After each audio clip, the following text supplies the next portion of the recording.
പട്ടാമ്പി മണ്ഡലത്തിലെ പ്രധാനപ്പെട്ട പദ്ധതികളിലൊന്നാണ് വാടനാകുറിശി മേൽപ്പാലം.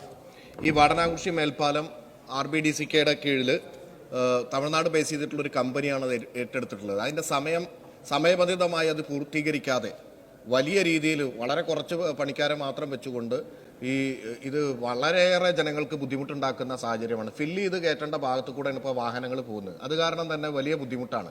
ഒരു അപ്രോച്ച് റോഡിന് വേണ്ടിയിട്ട് തന്നെ മിനിസ്റ്റർ തന്നെ നേരിട്ട് ഇടപെട്ടിട്ടാണ് ഒരു ഭാഗത്ത് ചെയ്തത്.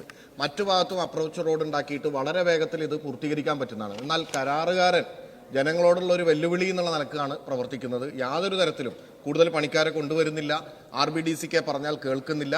ഒന്നില്ലെങ്കിൽ ആ കരാറുകാരനെതിരെ നടപടിയെടുക്കുക, അതല്ലെങ്കിൽ വളരെ സമയബന്ധിതമായിട്ട് അത് പൂർത്തീകരിച്ച് ജനങ്ങൾക്ക് തുറന്നു കൊടുക്കാൻ വേണ്ട നടപടി സ്വീകരിക്കണമെന്നാണ് എനിക്ക് പറയാനുള്ളത്. വളരെയേറെ ബുദ്ധിമുട്ടാണ് ഇതുമായി.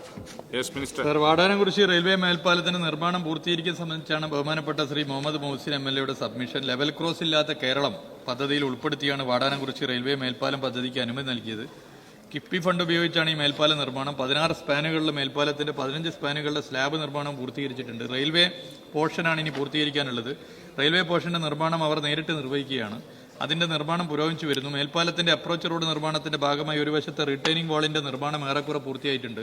സർവീസ് റോഡിന്റെ നിർമ്മാണം പൂർത്തിയാക്കി. മറുവശത്തെ റിട്ടേണിംഗ് വാൾ, സർവീസ് റോഡ് എന്നിവയുടെ നിർമ്മാണ പ്രവർത്തനം പുരോഗമിക്കുകയാണ്. റെയിൽവേ സ്പാന്റെ വർക്കുകൾ മാർച്ച് അവസാനത്തോടെ പൂർത്തിയാക്കാനാകുമെന്നാണ് ഇപ്പോൾ പ്രതീക്ഷിക്കുന്നത്. ഇപ്പോഴത്തെ നിലയിൽ ഏപ്രിലിൽ മേൽപ്പാലം ഗതാഗതത്തിനായി തുറന്നുകൊടുക്കാൻ സാധിക്കുമെന്നാണ് പ്രതീക്ഷിക്കുന്നത്.